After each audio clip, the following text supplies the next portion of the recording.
यो चाहिँ सुगर नाप्ने नयाँ प्रविधि कन्टिन्युअस ग्लुकोज मोनिटरिङ सिस्टम हो। यसलाई बिरामीको पाखुरामा यसरी टाँसिन्छ र यसले हरेक 15-15 मिनेटमा सुगर नापिरहन्छ।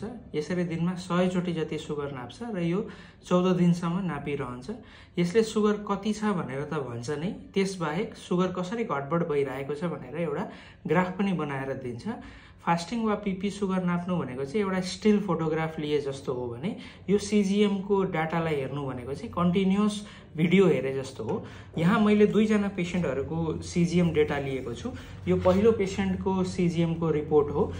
यहाँ पेशेन्टको सुगर चाहिँ 70 देखि 180 को घेरामा रहनु पर्नेमा उहाँको चाहिँ बिहान यो समयमा चाहिँ यो पहेँलो भनेको बढेको सुगर देखिरहेको छ।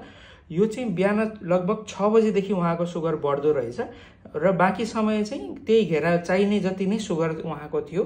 यो थाहा पाएर हामीले यो बिहान 6 बजेको उहाँको ब्रेकफास्टलाई घटाउँदै घटाउँदै लग्यौं र क्रमशः उहाँको यो पहेँलो भाग यानी कि बढेको सुगरको भाग पनि घट्दै घट्दै गइरहेको छ। त्यस्तै यो अर्को पेशेन्टको सीजीएम को ग्राफ हो। यहाँ चाहिँ हामीले देख्न सक्छौं उहाँको सुगर धेरै फ्लक्चुएट भइरहेको छ।